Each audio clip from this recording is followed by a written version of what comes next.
All right, good evening, everyone. I will call this Tigard City Council meeting to order. Deputy City Recorder Bartholomew, would you please conduct a roll call? Councillor Shaw? Absent. Council President Wolf? Here. Councillor Anderson? Here. Councillor Gadusi? Present. Youth Councillor Hellick? Here. Mayor Hu? Here. Councillor Robbins? Here. Councillor Schlack? Here. Will everybody stand and join me in the Pledge of Allegiance?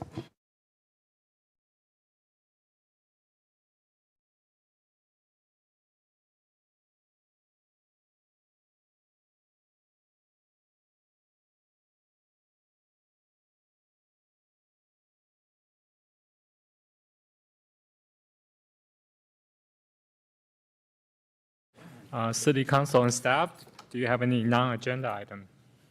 None from us, Mayor. And seeing none from the council, let's move on to the next item on our agenda, which is public comment. Public comment period provides an opportunity for members of the public to address the city council. While it is not a dialogue, either I or the staff will follow up to address the issues brought forward in these comments. The calling number tonight is 503-966-4101, and those wishing to comment should call now to get into the queue. Anyone present wanting to comment should sign up on the public comment form at the back or at the front of the room. First one is written comment. There were no written public comment received by the Monday noon deadline. So let's move on to the in-person public comments. Those sign up, I will ask those who sign up to speak. And when your name is called, please come forward, turn on the microphone, and please state your name and where you live, what city you live, and then you have 2 minutes.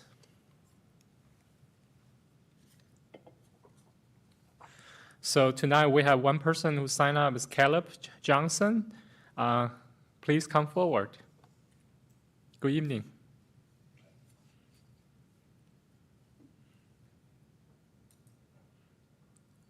Please turn on the mic first. Good. Yep. My name is Caleb Johnson. I've been a proud Tigard resident for 27 years, aka my whole life, and I'm here to express my concern about the presence of Immigration and Customs Enforcement, better known as ICE, in Tigard. I've never considered myself a very political person, but when I saw what was happening in our country, I couldn't sit back and ignore it. People are being violently detained because of their race or their accent, snatched off the streets by masked men in unmarked vehicles, torn away from their families, denied of constitutional rights, and shipped off to internment camps where they are at best neglected and at worst abused and tortured. People protesting this are being maced, tear gassed, and even shot dead in the streets. And although it may seem like our hometown of Tigard is removed from all these atrocities, we can't be complacent because we have lost community members to ICE, which is operating out of a home base on McAdam, just 20 minutes from here. And I've personally heard from employees of the Safeway just 5 minutes down the road that on multiple recent occasions there were ICE agents sitting in the parking lot wearing masks and ballistic vests. ICE is here. And because of that, we have community members living in fear every day, afraid to go to the grocery store or to go to work, afraid to walk their kids to the bus stop, afraid to take their sick babies to the hospital. And we have children living with anxiety that no child should ever have to feel. Kids who think they don't belong here because of the color of their skin or the way their voice sounds. Kids who are terrified that they'll lose their parents or be taken themselves. So what can we do about this? I think the place to start would be to show these affected communities that their community leaders are on their side. This could mean codifying into law Tigard's status as a sanctuary city. It could mean holding bilingual town hall meetings remotely. It could mean helping to provide resources to immigrant families and families affected by ICE. And it could mean assuring everyone that when ICE is breaking the law and violating people's constitutional rights, that we can count on the Tigard police to come help. As a member of the community, I believe we have an obligation to make Tigard a safe place for all of our people, regardless of their immigration status, and that there are reasonable steps we can take to ensure that happens. And I'm hoping we can count on the City Council to lead us in that. Thank you. Thank you. Anybody else who want to speak but haven't signed up? Seeing none, let's move on to public comment, phone on video. Mr. Wold, are there any callers in the queue for phone or video testimony? Mayor, there's one caller in the queue, and I'll connect them right now. Thank you. Thank you for the opportunity to speak. I appreciate the compassionate motivations behind our community's opposition. to I'm ICE sorry, caller. protecting families. Sorry, Mr. Wall, can you start the timer again? Can you speak your name and where you live? And you will have 2 minutes. Thank you. Yeah.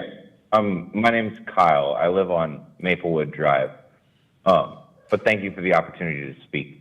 I appreciate the compassionate motivations, like I said, to oppose ICE and what they're doing, protecting families, upholding human rights, and ensuring no one lives in fear because of their background is a noble cause. But it does have unintended consequences.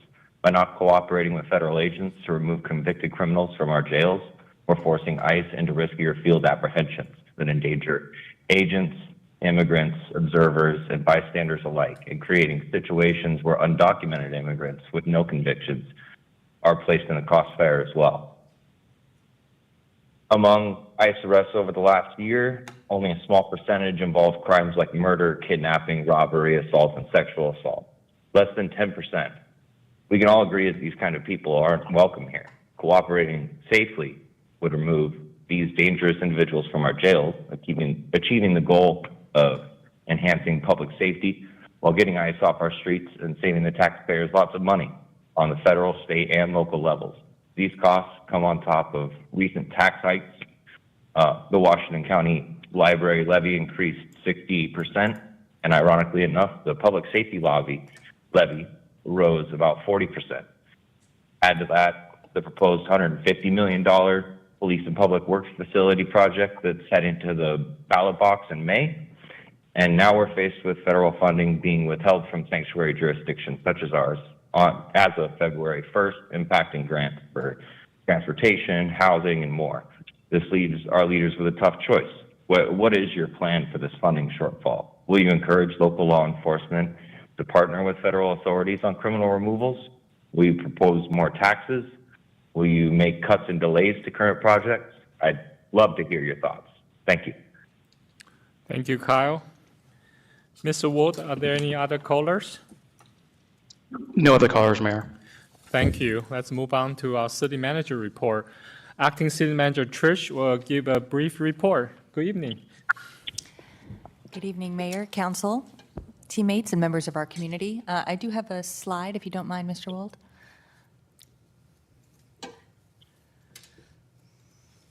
One moment. Thank you.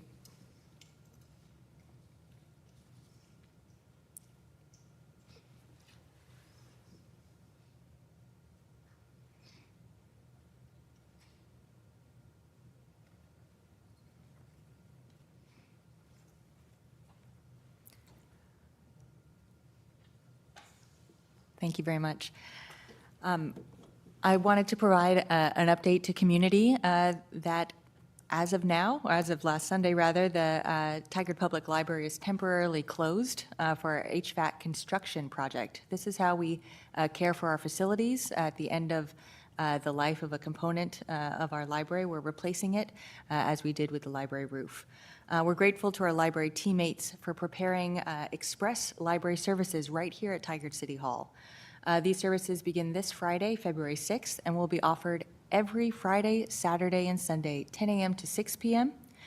Phone service is available every day, 10 a.m. till 6 p.m. That number is 503-684-6537. And the library building is planned to reopen at the completion of construction work in May. On the slide here, you'll see some of the offerings that are available on the Friday, Saturday, Sunday Express Library, including story times, 10:15 in the morning on those days, as well as access to Wi-Fi, computers, and limited printing. For some more information, I hope folks will check out our City of Tigard website under Library Services. Thank you very much. Thank you, Acting City Manager Trish. Councilor, do you have any questions or comments? Seeing none, let's move on to the next item on our agenda. So the next three items will be presentation for our Washington County partners and friends. And the first one will be our County Commissioner, Jason Snyder. Good evening, Commissioner.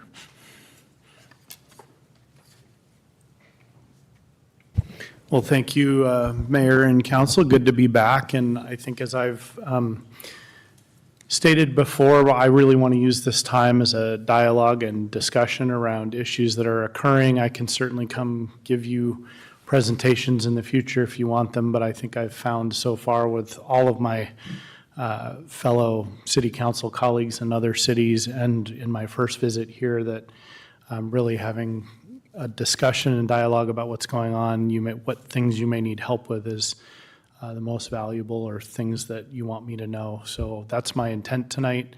As we had done before, Councilor Anderson, welcome to the council since my last visit. And so with that, we can talk about, I could give you a little bit of update on what is looking like the county budget is going to look like this year. That may be of interest to all of you, and I can do that probably fairly quickly if that would be helpful, and then we could go from there. Does that sound useful? Yeah, please. Okay. Go.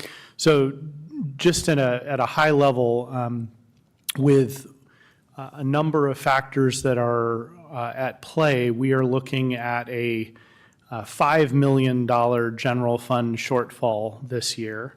In comparison, last year's general fund budget gap was about $20 million when we were starting it. So the gap is substantially less than the prior year. And there's a number of one-time things that are making that gap not as big as it has been in the last few years.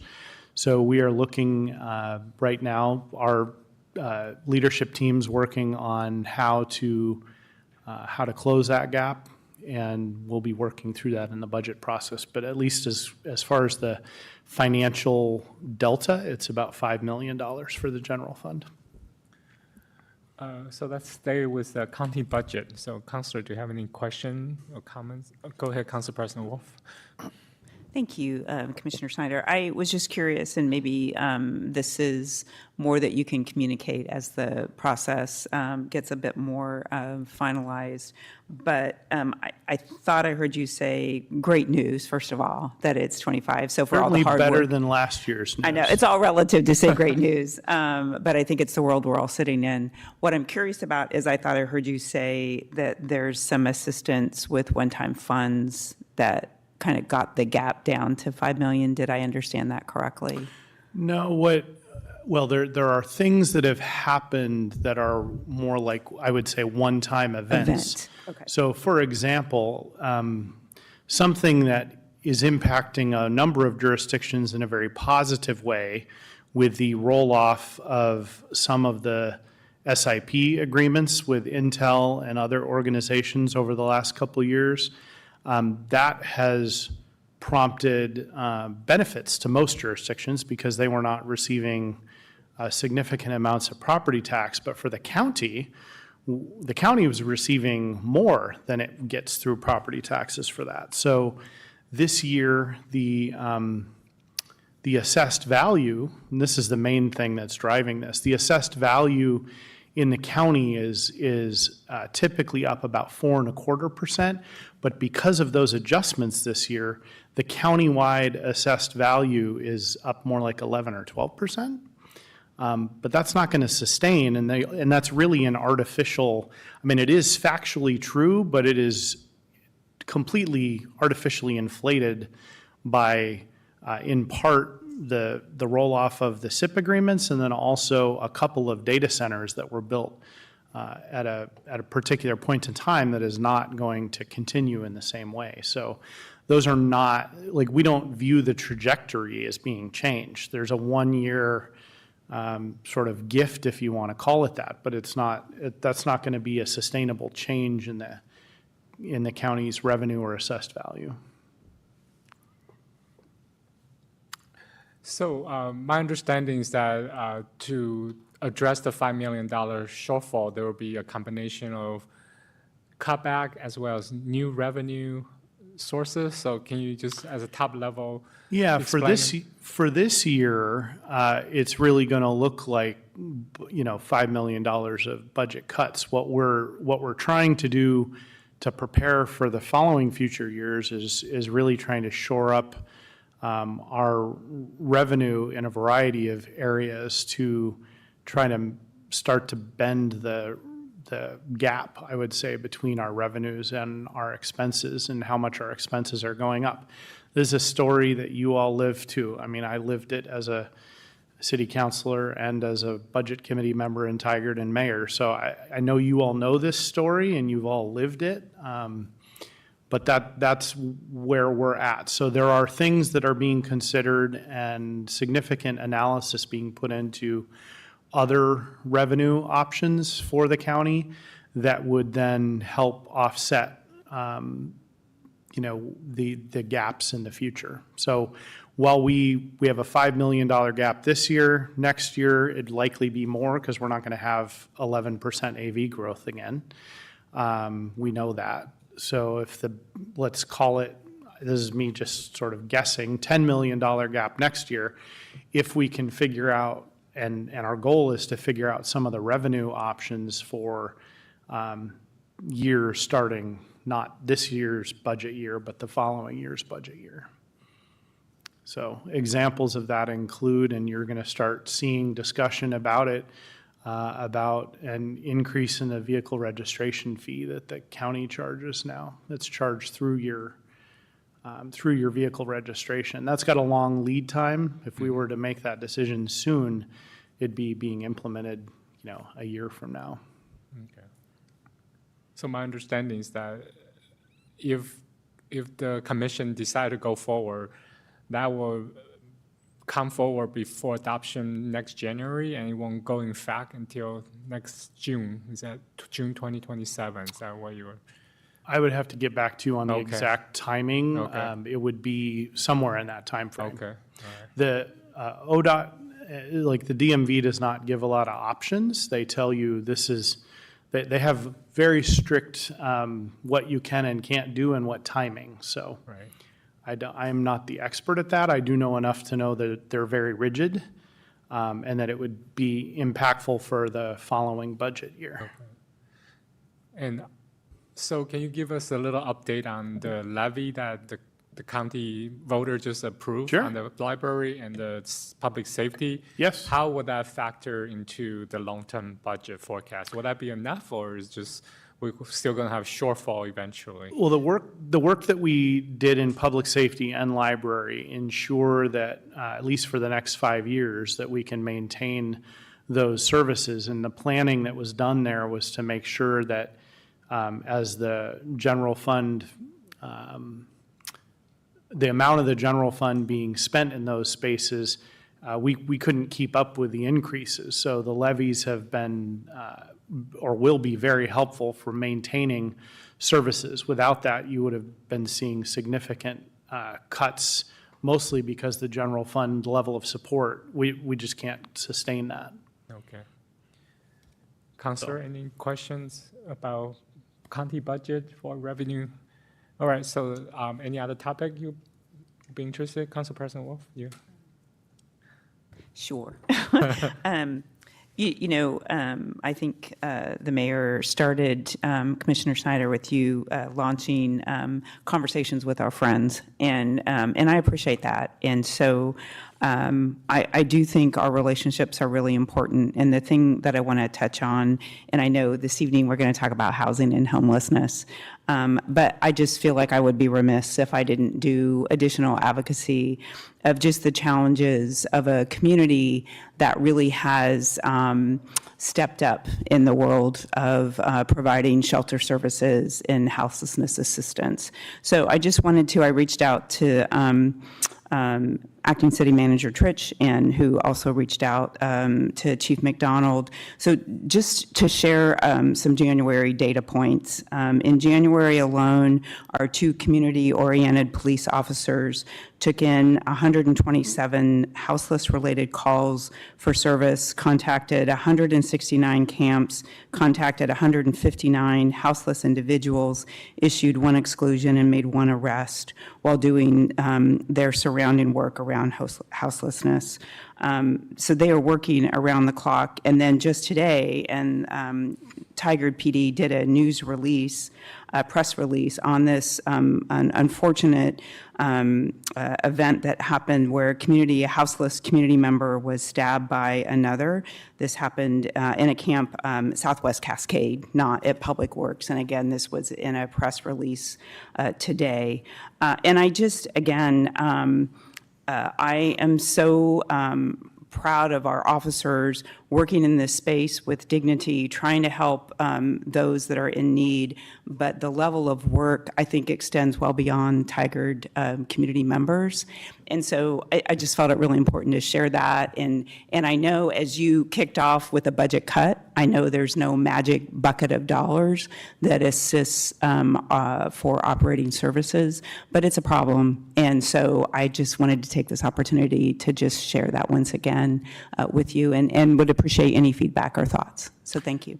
Well, I appreciate you bringing that up. I did see the unfortunate news release, and obviously violence is not something we want to see in our communities. I do think that we all, you as elected leaders and the county board of commissioners as elected leaders, need to be prepared for the reality of what is likely to happen from the sort of trickle-down impacts of the changes in the federal tax code that occurred.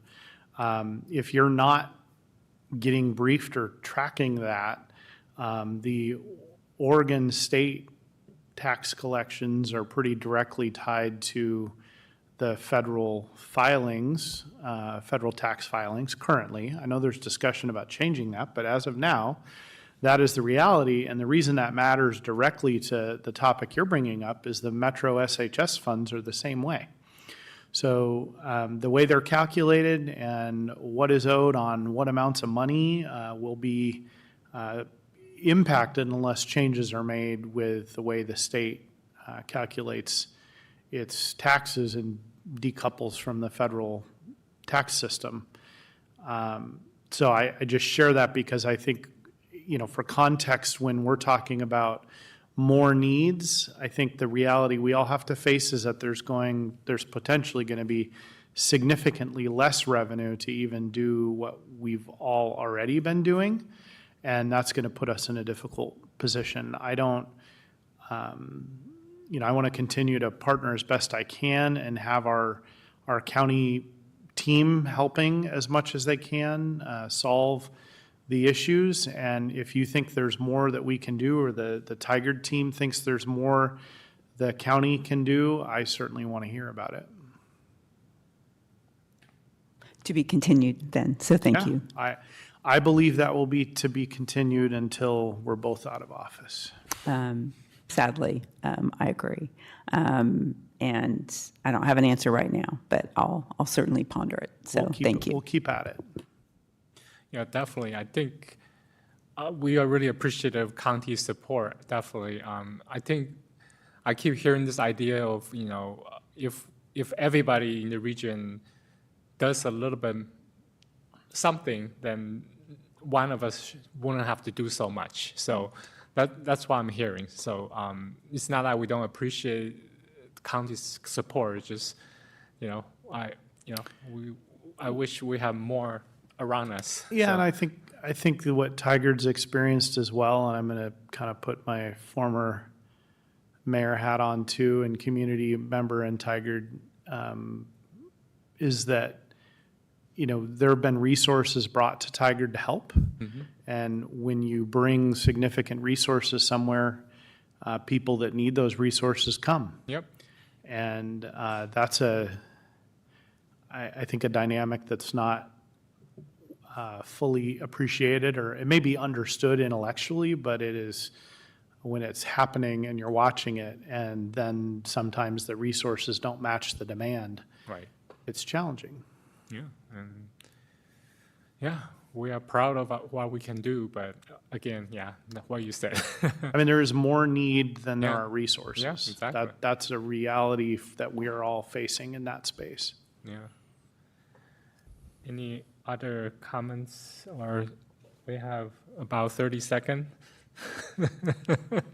Wow, I'm on the countdown clock. Yeah, wow. I heard about your new facilitation techniques. Now I'm experiencing them. Well, obviously, if you want to talk more, I always like special guests, you know. Oh, youth counselor.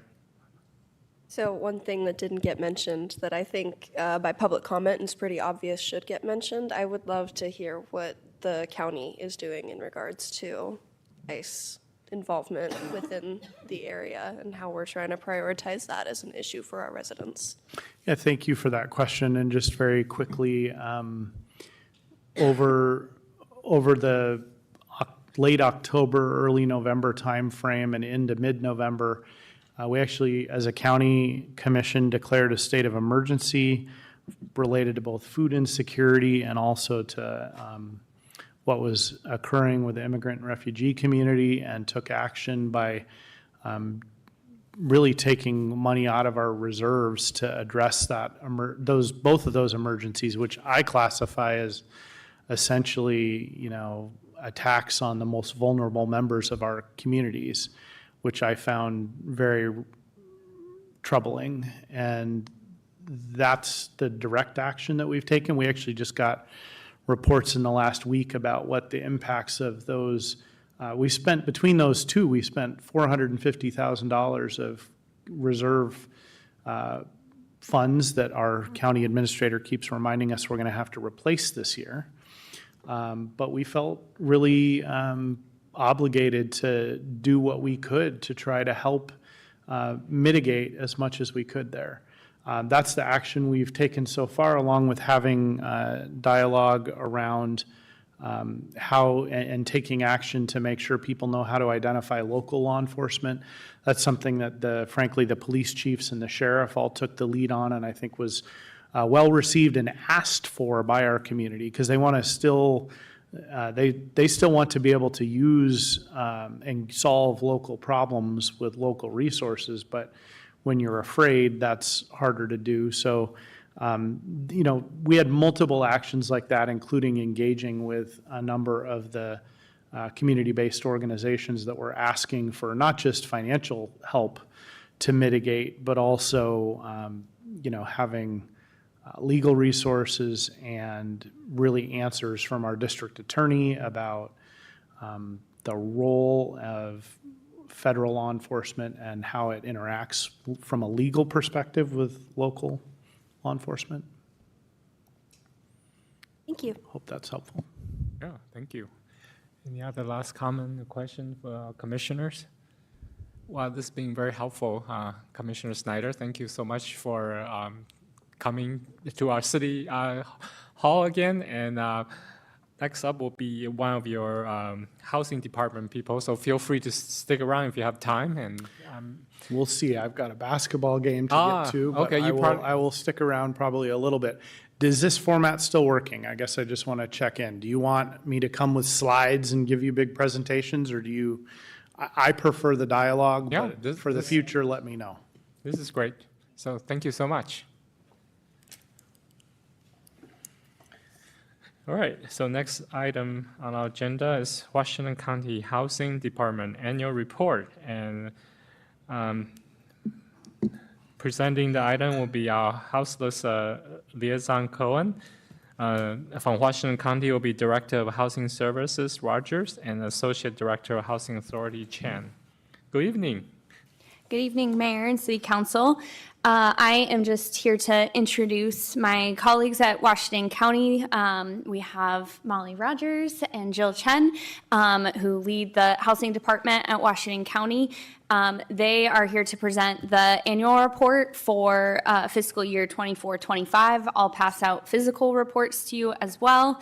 And the report, they do their roadshow every year that we have had supportive housing services. This is a little bit different in that it's broader and doing the spectrum from sort of the streets to housing so that you get that full continuum. And I think we all know that we've had a number of challenges in this space throughout the last year, but also there are a lot of things to celebrate that came online in the last year, and some great work that they'll be able to highlight. So I'm going to turn it over to them and pass out reports. Just next. Okay, yeah. Thanks. Scoot over. Great. Good evening, Mayor Hu and councilors. For the record, my name is Molly Rogers, and I'm the Executive Director of the Housing Authority of Washington County and the Department of Housing Services. I use she, her pronouns, and I'm joined tonight by my colleague, Jill Chen, the Assistant Director. We're really honored to be with you tonight to share the progress we've made in addressing the housing and homelessness crises in our community together with you. So these are achievements we've made in partnership with the City of Tigard, other cities, and the many community-based organizations that we contracted out with for fiscal year 24-25. Well, tonight's focus will be, we'll have some talk about Tigard. We'll see references to our county-wide effort as we continue to build a comprehensive homeless system of care. Oh, you've already got my next slide up. So really what grounds us in our work is our vision and our mission. At the Department of Housing Services, we envision a Washington County where everyone has an affordable home with the supports and opportunities each of us needs to thrive. And our mission is to create pathways out of homelessness, promote housing stability, and invest in affordable communities for Washington County and our residents. Next slide. And I'd like to just really ground our presentation tonight with the real lives that are changing and transforming because of the work that we have underway. And it's really nice to put a face to some data. So this is Jasmine. 2 years ago, Jasmine fled her home with her 2 young children and with very little savings in her bank account. She shared with us, a lot of the times when people are in their trenches, they want to give up. Perseverance can get you where you need to be. And so I'm really thrilled to share with you, Jasmine is living in an affordable housing community funded by the Metro Housing Bond. And really, since finding housing, she has since earned her GED and is now pursuing a degree at PCC. So I'm really showing a story, I think, of resilience and strength. Next slide. This slide really kind of highlights our year in review. It's really an impressive set of data and metrics that reflect the impact of us fulfilling our mission.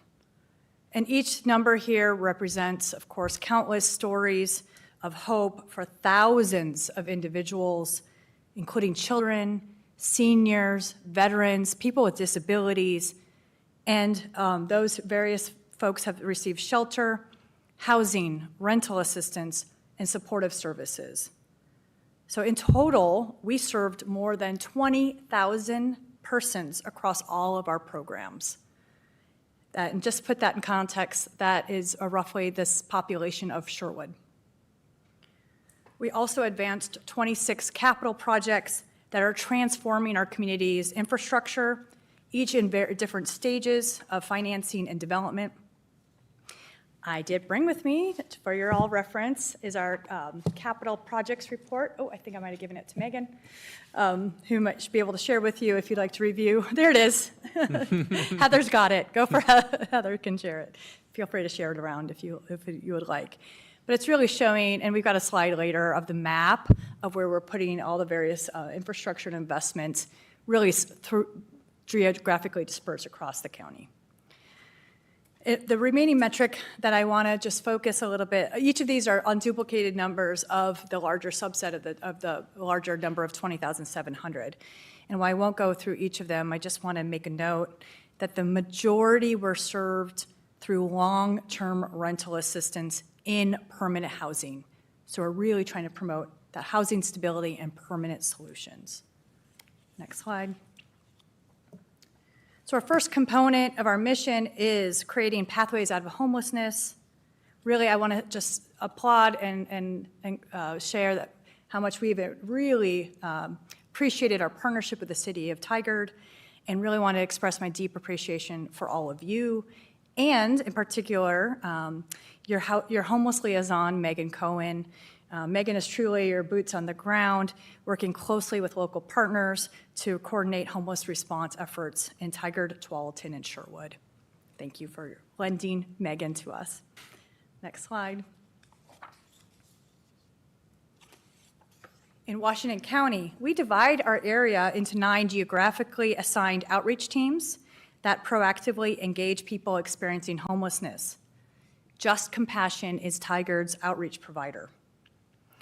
So just last year, 80% of those supported by these teams found either shelter, housing, or were reunited with their families.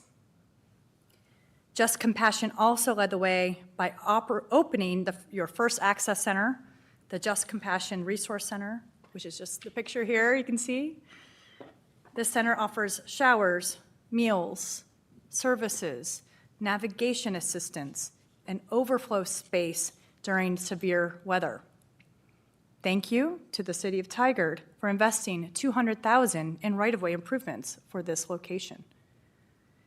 And there are 3 more access centers being planned in Cornelius, Hillsborough, and Beaverton. The Project Homeless Connect location just broke ground, and the West County Access Center is slated to start construction in June. And we continue to support the City of Beaverton in identifying a location for their planned access center with funding set aside dedicated for that. And finally, our Housing Liaison Program connects individuals identified through healthcare and community corrections to housing and support. And just last year, 682 households exited the program to housing, care facilities, shelter, or with their families. Next slide. The next cornerstone of our homeless system of care is shelters and transitional housing, which are really temporary spaces of respite where people can find safety, warmth, and support while planning their permanent housing transition.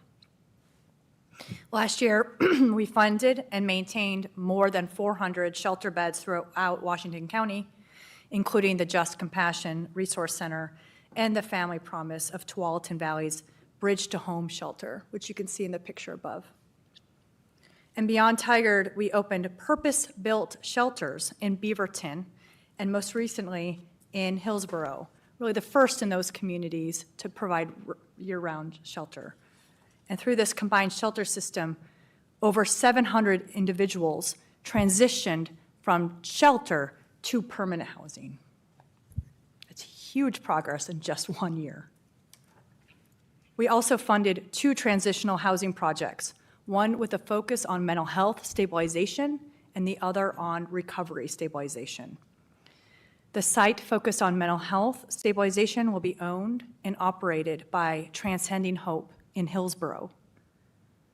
And the other one, the Cornell Road Recovery, it's located in the Cedar Mills area off of Highway 26. It's really in close proximity to the Washington County newly opened Center for Addiction Triage and Treatment. And we are in active community engagement with those neighbors right now. And with that, I'll hand it over to Jill. Thank you, Molly.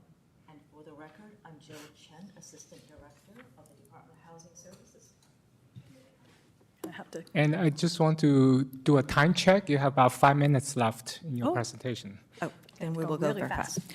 Okay, just for the record, my name is Jill Chen, Assistant Director of the Department of Housing Services. Next slide, please. Next slide. I'll briefly touch on all the areas about housing stability. As you'll see, one of the largest portions that we handle is rental assistance. This is nearly to 1,500 landlords using $89 million from federal funds, local funds, and state funds, as well as the regional funds. We're serving over 5,300 households with the various different kinds of rental assistance and over 800 households with short-term rental. In Tigard itself, we're helping 780 households. Next slide, please. Quick overview as to who are we serving. You'll see on the left side, that is 4,200 children. That's almost 20% of our folks that we're serving. Also, a lot of seniors. On the right side, you'll see the different demographics, which reflect our community.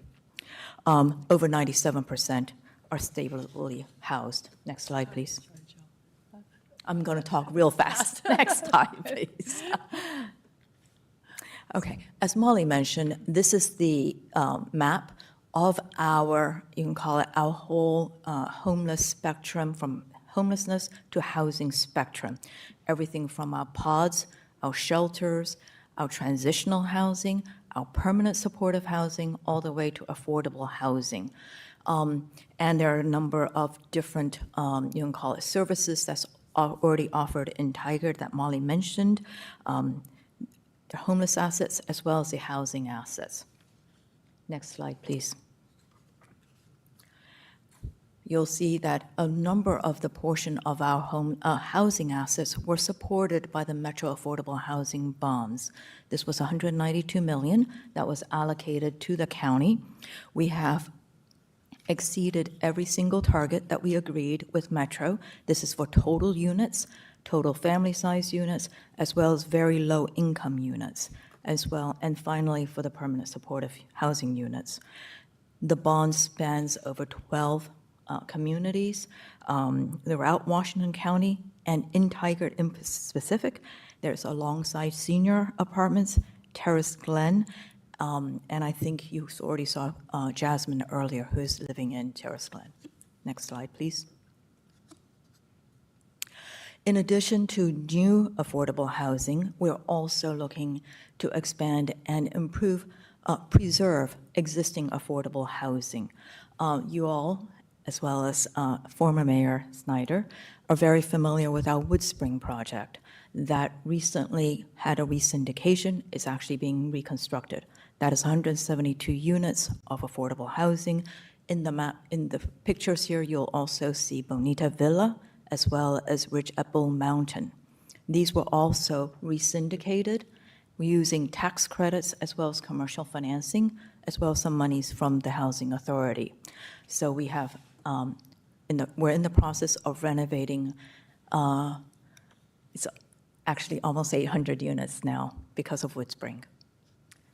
Next slide, please. Next slide, quick summary of our financials. In the overview you'll see in the slides, we have a budget of $225 million. A large part of this is from the supportive housing services measure from Metro. That is 59%. The other large portion of it is from the federal government, providing us funding for our rental assistance vouchers. This is a housing choice vouchers, and then a number of smaller slices from various fundings.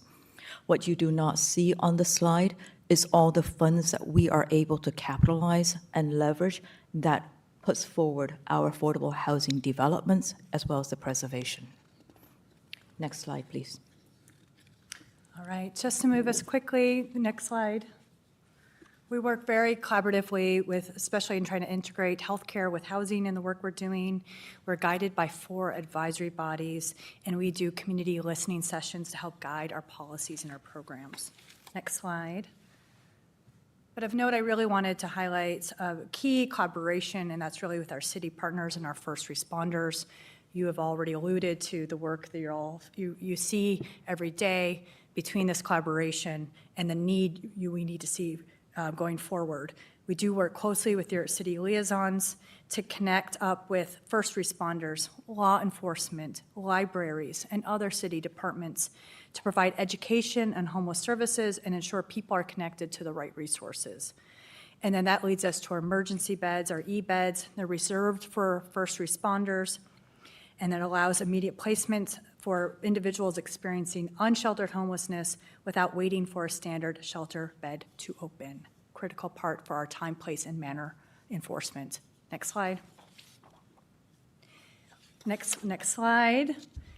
This is just, Commissioner Schneider alluded to the need is still here among us in our community. We do still see incredibly high rents in this community, particularly in comparison to other cities in Oregon. We know that we counted 940 people experiencing homelessness in the last 2025 point in time count.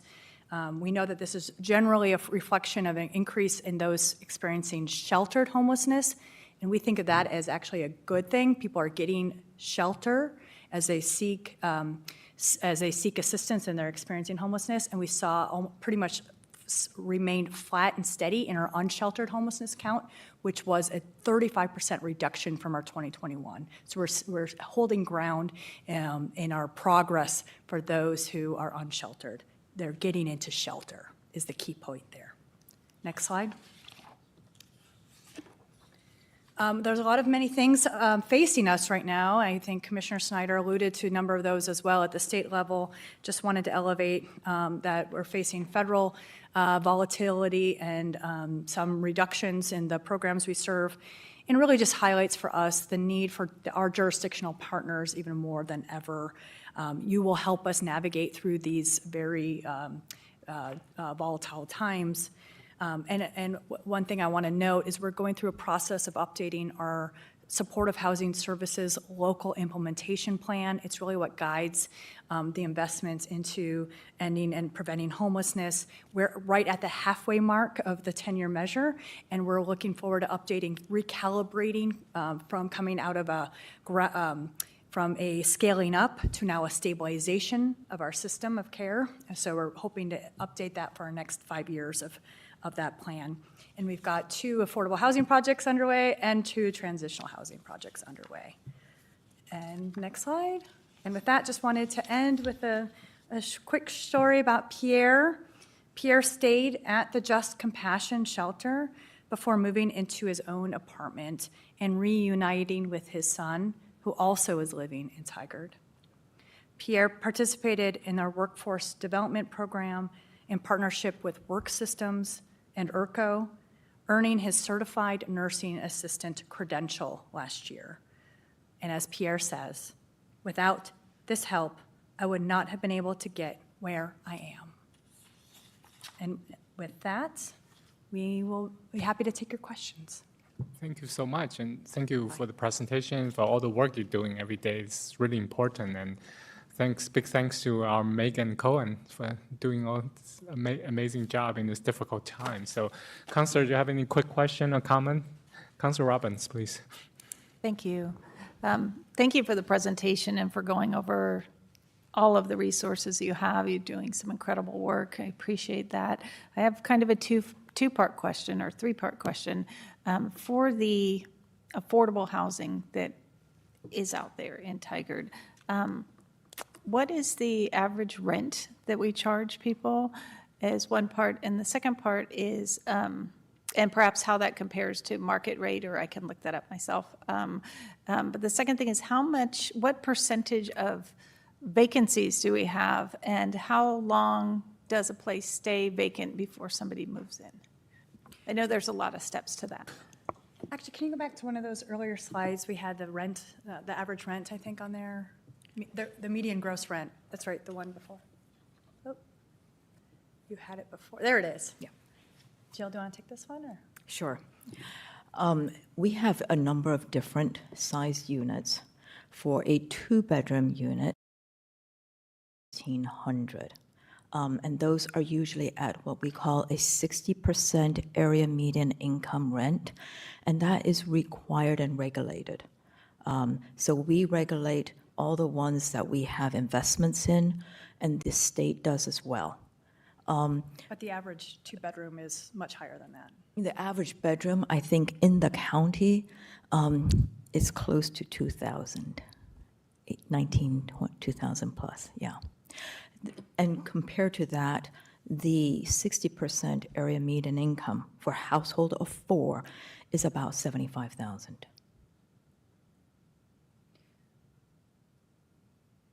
And the vacancy rate, sorry. There's been a lot of news lately about vacancy rates. We do see a little bit of some softening in the rental market in Washington County, but not to the degree that we've seen in, frankly, Multnomah County.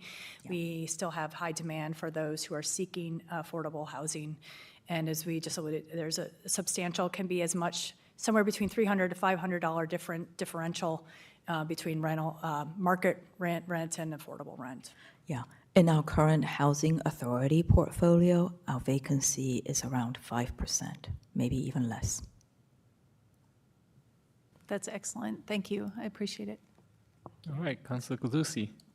And a quick clarifying question in terms of looking at your impact map. Where would like the Good Neighbor Center fall on there? Because I didn't see there. So does that fall under a different bucket of things? There's a lot on this map. That's Yeah. fair. The good neighbor. And the good neighbor. It's in Tiger. is- Should be in Tiger. I'm trying to look for it. Number 1 and number 2. It's not Washington Is there another County. word?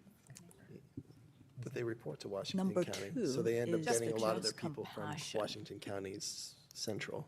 So I didn't know if there was a subset that's not included in this map or if it was just an omission. which is Oh, fine. so our access center is number 2. We've got 2 number 2s. Yeah. So we've got Just Compassion, you got your resource center with the shelter. And because it's the same location, you've got, under access center, we also have the resource center for Just Compassion. So it's a double Neighbor Center. coded. Oh, sorry. Megan, do you know the answer? You want to jump in really quick? Megan up here. Is it good neighbor? Is that one supported by? Yes, I think, so the answer is there are additional shelters that are not on this map, that are not supported by supportive housing services. Good Neighbor Center does receive, I believe, some SHS funding. I would have to double check on like the contracting year to year. But there are like women's shelters, there are some other additional family shelters that are not represented on the map that are not supported by SHS. And I think there's a few other, things are shifting so quickly on here. So like the Hillsborough shelter is already open. Some of the pod shelters are sunsetting as a new pod shelter was recently announced through press release from Washington County. So there's a couple other things we can work on getting an updated map and some additional information about other shelters and how they're supported. Thank you. Yeah, I think one thing that during our one-on-one with Washington County's homeless, I forgot her name, Katie, and Just Compassion Vernon and Councilor Shaw, we expressed a strong desire to have a more comprehensive map like that. So just to show even just the elected, right? When we were asked question about it, I heard, people expert in it say you'll have a map in your head, but it's like that's great, but it will help us elected and the public to see the picture, the whole picture. So that's something that thank you, Councilor Guzzi, for asking that question. So that's something that I heard my fellow councilors being asking. So please consider having a more updated map, so it'll be helpful. So anyway, we are way over time, but thank you so much for being here, and we have your contact information, so Councilor, please feel free to contact them, right? So yeah, thank you so much. Thank you for your time. All right, so that's next item will be Clean Water Services update, and it'll be presented by CWS Chief Utility Relations Officer Gall. Good evening, Joe. Nope. There it is. Thank you. Good evening, Mayor and Council. For the record, my name is Joe Gall. I'm the Chief Utility Relations Officer for Clean Water Services. I'm really happy to be here in Tigard. We have been making the rounds to all of our city partners over the last few months, really talking about our partnership and how important that partnership is. So next slide. So our acting interim CEO and GM has been accompanying me to these presentations, but he is on a well-deserved vacation. He left today. But I did want to just talk a little bit about Rick. Rick has been in his role since last June, and he is an engineer, has been with Clean Water Services since 2013. Prior to that, he worked as a consultant for engineering firms. He's done a wonderful job, in my opinion, kind of keeping things afloat as we move forward after what happened last year with our CEO resigning and the other things that you're aware of. The recruitment for that position is about to close this week in terms of first review. So we are anticipating that the board will be interviewing candidates in March, and hopefully we will have a decision by early April for a new GM. So we are going back to a general manager. We will not have a CEO like we had in the past. We plan on coming to Tigard maybe in a few months to talk about rates, and hopefully Rick can come to that meeting so you can meet him personally. Next slide, please. Just a refresher for folks about who and what Clean Water Services is. We are the wastewater stormwater utility for all of urban Washington County, more than 600,000 residents, including Tigard. We have 12 partner cities and the county in terms of the work that we do. You can see our budget up there, slightly below $800 million. One of the things that's unique about Clean Water Services is we hold what is called an integrated watershed-based permit. So before we had this integrated permit, we had a permit for the treatment facility at Durham. We had a permit for the treatment facilities in Hillsborough and Forest Grove, and then a separate stormwater. This has all been combined into one permit, which provides tremendous flexibility for the utility. Thing that I want to note, I know Director Snyder, not Commissioner Snyder, had to leave, but a lot of folks think we're part of the county, and we really are not part of the county. We're a separate utility. We operate under ORS 451. When we were smaller and the county was smaller, we relied more on the county staff. For example, we used to have county counsel provide our legal support. We've obviously grown big enough, and we have that, our own legal team now. The only really link to the county is governance. And that's where I think there's confusion, because the County Board of Commissioners wears multiple hats. They're the Housing Authority Board. They're also the Clean Water Services Board. Just like you, in terms of being the Urban Renewal Agency, wear different hats in your roles. We also have a very important advisory commission that has various stakeholders that we impact. So that advisory commission has 2 representatives that represent the agricultural community, 2 representatives that represent the business community, the environmental community, and the development community. And then each district for the commissioners has a representative. And that committee is not a decision-making body, but it is an advisory commission, and actually has been around since we were the Unified Sewer Agency 50 years ago. So a very important commission. And you can see how many FTEs we have, approaching 500 now. Next slide. So depending on the city, you get different types of services. So the larger cities, including the city of Tigard, we provide the regional services, and I'll touch on what regional and local is in an upcoming slide. The smaller cities, King City, for example, next door, CWS does both regional and local. As a small city, they don't have the resources to provide the local services, so we do that. And then the unincorporated areas, Bull Mountain, for example, we provide those local services in those areas. And then we also have certain industries, close to 80 industries, the Intels of the world, Pacific Foods, Lamb Research, that sends us certain types of wastewater. They have industrial discharge permits that we issue and that we enforce the regulations around that. You also see a sense of the watershed, which is in the green, and then the county boundaries, and then our service district, something that people don't realize. We do also provide some service to parts of Portland and Multnomah County because of geography, and also over into Clackamas County into Lake Oswego. So the area around where Dick's Sporting Goods is that area on that side, actually, their flows come to the Durham facility here in Tigard. Next slide. So I talked about regional services. So the regional services are really obviously all the 4 treatment plants. Cities don't operate that. You probably are glad you don't have to operate a treatment facility. We take care of that. And one of those facilities of 4 is located here in Tigard, next to Tigard High School.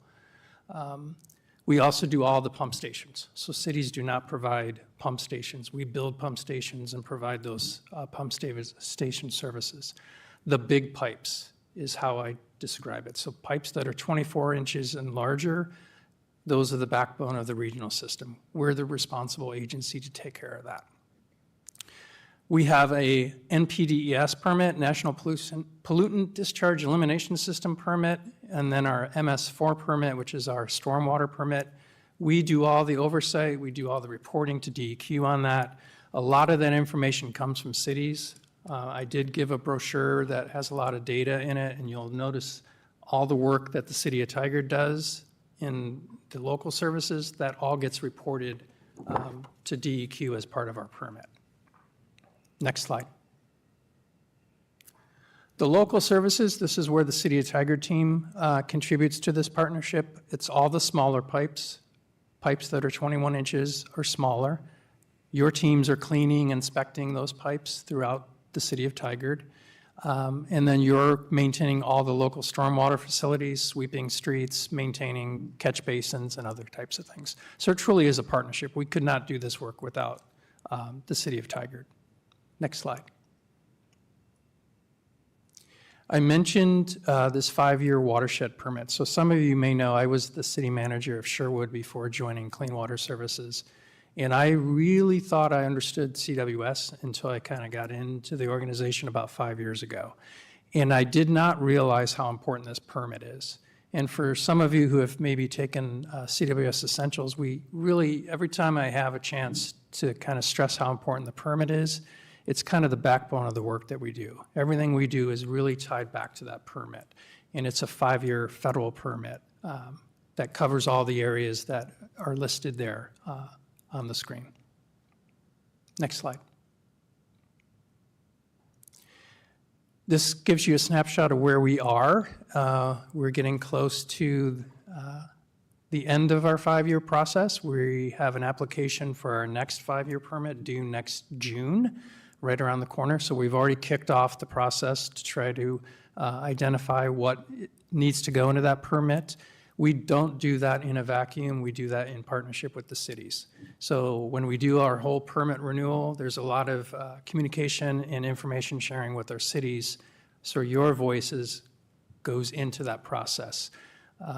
We're also planning not just for the next 5-year cycle, but the 5-year cycle after that. Lots of things change in the environmental world. You don't like surprises. We don't like surprises. We are closely, as an example, following PFAS. You probably have heard about forever chemicals and things like that. We are very concerned about federal and state regulations that could impose some stringent requirements and potentially expensive requirements at our treatment facilities to deal with PFAS. So we're constantly watching what's on the horizon in terms of legislation at the federal and state level. Next slide. This is a snapshot of last year investment in Tigard. Most of that investment was at our Durham Water Resource Recovery Facility. About almost $9.8 million was invested in that facility last year alone. And then some smaller projects that you see there along Metzger and then Fennel Creek enhancement. Some of these projects are multi-year projects, so you may only see $9,000 in 1 year, but that was the beginning of the project and it could extend into the next fiscal year. Next slide. I want to talk a little bit about the planning that we do and how we partner with our cities. So we just finished a multi-year project called the West Basin Master Plan. And you can see on the map the 2 areas in green. The West Basin is the green area. Tigard is obviously not in the West Basin. One of the unique characteristics of that is we have 3 treatment facilities in the West Basin. where in the East Basin, we only have one. So this West Basin Master Plan is a 20-year plan for our regional wastewater system. And we're basically trying to develop that CIP just like you do in terms of what's the 20-year plan of investments to make sure that we are ready when our communities need infrastructure for development. We do that very closely with your planning staff and your engineering and your public works staff. Because we basically, when we started this process, we went to the cities and said, what are your aspirations for the next 20 years? Where do you want to grow? How do you want to grow? And what do we need to do as your utility to provide the services and the infrastructure to do that? Next slide. So that West Basin Master Plan, you can see the numbers up here, about $920 million through 2045 on conveyance projects. So those are pipes, pump stations, things like that, that we will need to invest over the next 20 years. And then almost $500 million on treatment plant improvements at the three facilities that are in the West Basin. So that's $1.4 billion in today's dollars. Everything gets more expensive, unfortunately. That's a hefty investment in our regional system over the next 20 years. Next slide. The East Basin, which we wrapped up a few years ago, which is part of Tigard's in the East Basin, $301 million on conveyance projects, and then only $101 million on treatment plants. Of course, we only have one plant in the East Basin, so that's $400 million. So between the two, we're getting up to about $2 billion of investment over the next 20 years that we have to plan for to stay on top of growth and replacement of pipes and infrastructure. Next slide. Snapshot for the next 5 years, about $83 million in projects have been identified in the Tigard jurisdiction. Most of that is at the treatment facilities, but a big one is that Metzger-Fano interceptor. That's about a $15 million investment that we'll be making in the next 5 years. And then you can see the Fennel Creek Enhancement Project is nearly $2 million. And then continuing the investment in River Terrace. We've been very, very busy in River Terrace as Tigard has been growing and developing and seeing tremendous housing being built. We've had to make those investments as well to stay on top of that growth. Next slide. I wanted to touch on something that we've heard from our cities that we're just about to launch. So as you may or may not know, our billing, the way we bill around the district can vary. So you, as a partner, actually do our billing on our behalf. So you collect the money and basically in your utility bill, and then you send us the regional funds each month. That's been a system that's been operating for 20 plus years. We also bill with TVWD. So if you're in an area where Tualatin Valley Water District provides service, you get a bill from TVWD. There's a CWS portion for storm and sewer, and then there's the drinking water component.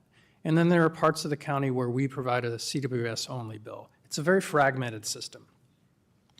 I think the question that we've heard, is this really the best way and most efficient way to do billing in 2025, 2026?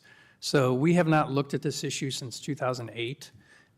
Kind of overdue to take a deep dive, to take a look at what are the different alternatives. One alternative could be that we do all our billing and we don't have cities bill on our behalf anymore. What would it cost to do that? What are the pros and cons of that alternative?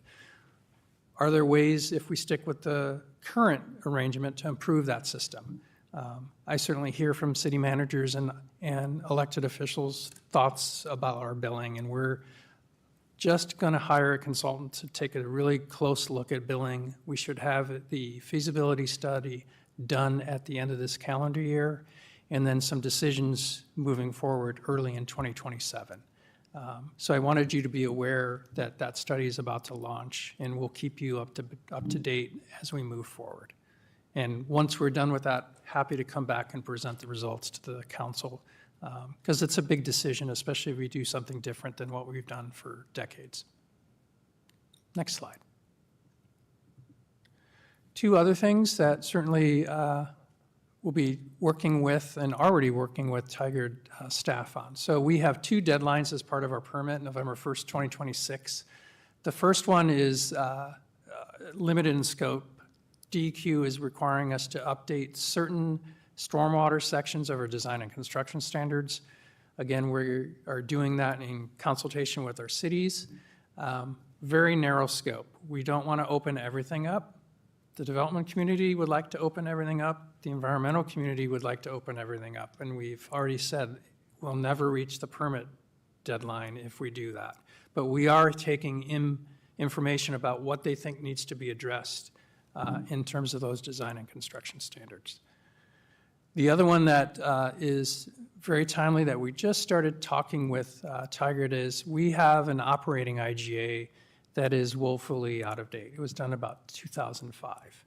That's really the agreement about how does the city of Tigard and Clean Water Services cooperatively manage this system together. So we have been slowly meeting with all the cities, clicking through. We're close to wrapping up Tualatin. Tigard is next on the list in terms of really taking a deep dive and working with your staff. We started that already. I expect that to really kick in the next 3 to 4 months. Again, hopefully you'll see a new IGA on your agenda for action sometime in the summer period, if not sooner. And I wanted you to be aware of that. And what's pushing that is a permit requirement from DEQ. And with that, hopefully there's some time for questions, Mayor. Yeah, thank you. And we have plenty of time left for questions, so good job. And yeah, and thank you for the reminder that Clean Water Services is not part of the county. So what I meant, so you are still a partner. I was correct, but I apologize for grouping you with the Washington County because, as you said, the governorship is governance is the same people, but they wear different hats. So. You're not the first or the last. All right, so confuse us. I will not make that mistake again. So thank you. You are a separate partner. So, so there will be another presentation on rate, right? So Correct. Maybe we should focus rate question until that presentation. But if any counselor have question about rate right now, it's still okay. So Counselor Schlack. One of the things on rates, our Chief Financial Officer, Kathy Leader, will be here, Okay. as well as myself. And like I said, hopefully Rick will be here as well. Okay. Since he couldn't make it tonight. All right, that would be great. So Counselor Schlack, please go ahead.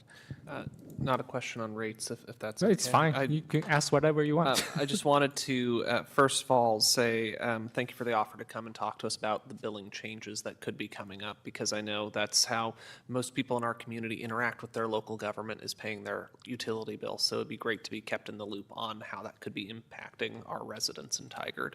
And then it's also awesome to learn that there's over $80 million of investment planned for Tigard. I'm just curious what some of the funding sources are for that, and if they're stable, considering all the budget conversations that have happened among the council in previous meetings, and considering the county's situation that was mentioned earlier. So I will keep it simple in terms of where we get our funding from. And to do that kind of work, it's really 2 primary sources. Rates primarily are important to paying for those projects. One of the things you'll notice, certainly I noticed when I came from the city world, is we have significant reserves. I think last year's budget, we had over $300 million in reserves. And as a former city manager, I was like, wow, you have a lot of reserves here. Well, one of the reasons we have those reserves is we do not collect property taxes. Rates are really critical for us to do those kind of investments. The other portion to fund those kind of projects are SDCs. I don't have the breakdown, but when we're back talking about rates, or I can get it to you earlier, I can give you a more definitive answer about percentage-wise how much is rates versus SDCs. It's significantly 80-85% rates in terms of the investments and where the money comes from. Awesome, thank you so much. $300 million in reserves is a very enviable amount. I wish we had that amount. Yes, and we constantly get the questions, do you need that level of reserves? And that's one of the things we want to make sure people realize is we do have this investment over the 20 years. You probably all watch what happens when you don't plan for that, not throwing our friends at the city of Wilsonville under the bus, but last night they had council meeting and we're talking about 35% increase in stormwater rates and 25% increase for multiple years. And part of the reason for that is they didn't increase their rates for 10 years. And they have heavy investments in the future. So now they're catching up, and it's going to hit their ratepayers all at once, and it's going to be very, very painful. So that's one of the reasons we have those significant reserves for those projects in the future. Yeah, good to plan ahead. Councilor Robbins. Thank you. Thank you for recognizing me. I really appreciate all the work that Clean Water Services does. When I first joined council, I and Councilor Gadusi were lucky enough to get to attend a couple-hour education program and a tour of the Durham facility, and it's really, really very interesting and great to see the history. You did briefly mention the events of last year, and I understand not wanting to bring those up and rehash that, but I feel like I would be remiss if I didn't at least make a comment that I think that public perception of Clean Water Services might be that that Clean Water Services might lean towards overspending or being a bit of a spendthrift, which I'm not certain that that's the case at all, but that is what was in the news. And so last year we had, I think, a 2 or 3% increase from Clean Water Services when we were doing our budget.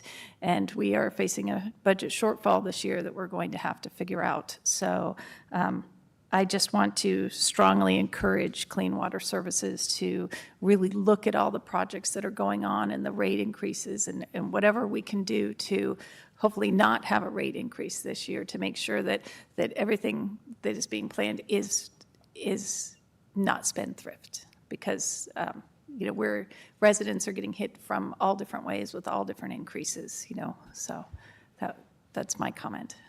Councilor, I appreciate that, and certainly we'll take that message back to Rick and our board members as we put the budget together. So, thank you.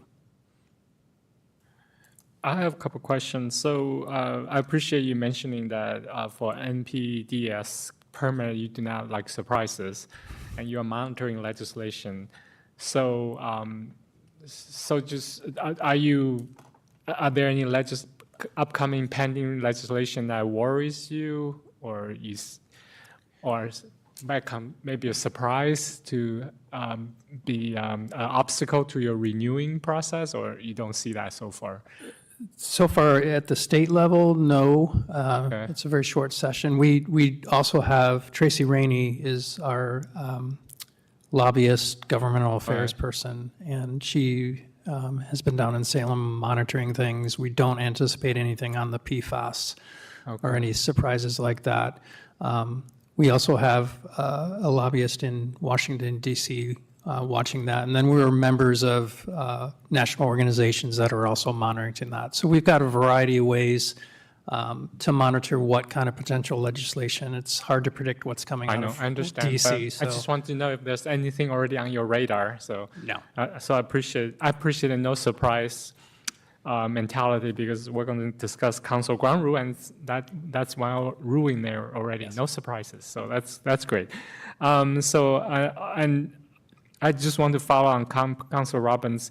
I know it's unpleasant to talk about, but one of the things that I heard that was insisted on by the Clean Water Services, that having a self-insured company in Hawaii will save us money. But now my understanding that you switch to a company on the mainland. Or are you still self-insuring Hawaii? So we're still self-insured. The Quick board made a decision recently to shift where we're domiciled or headquartered. We were headquartered in Hawaii. Right.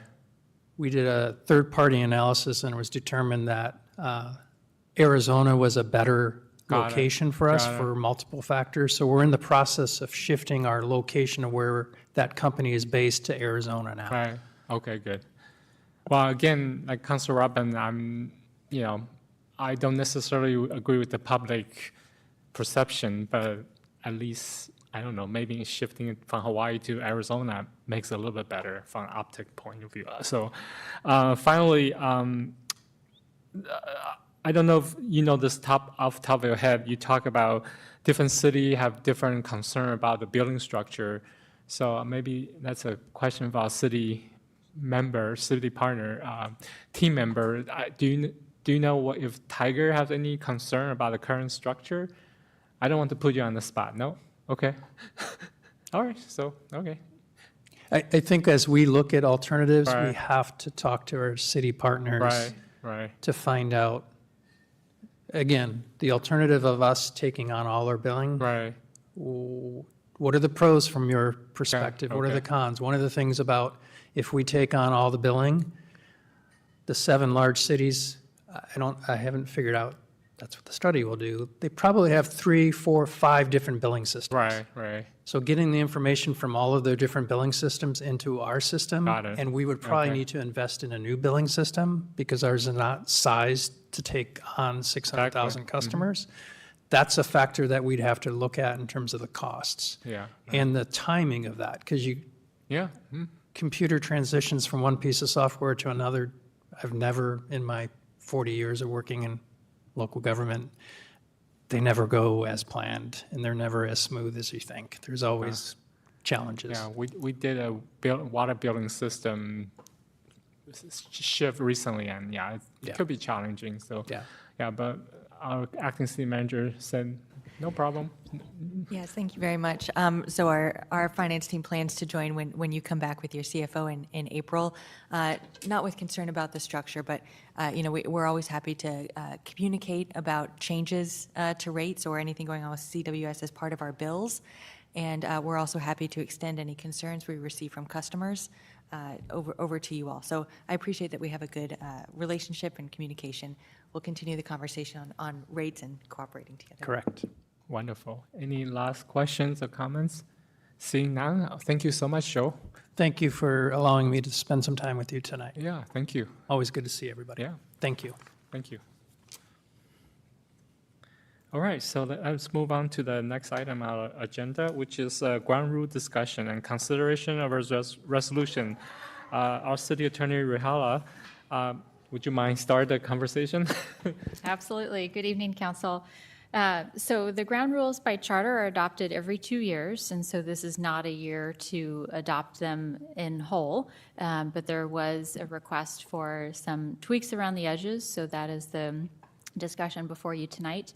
I received one piece of feedback when I solicited input, and that was in regards to questions, directing when council has a question of staff on a policy level as opposed to administrative or scheduling, that there be clarification that those go directly to the department head or the city manager and not to line staff. So there is a proposed language in 3D that adds that.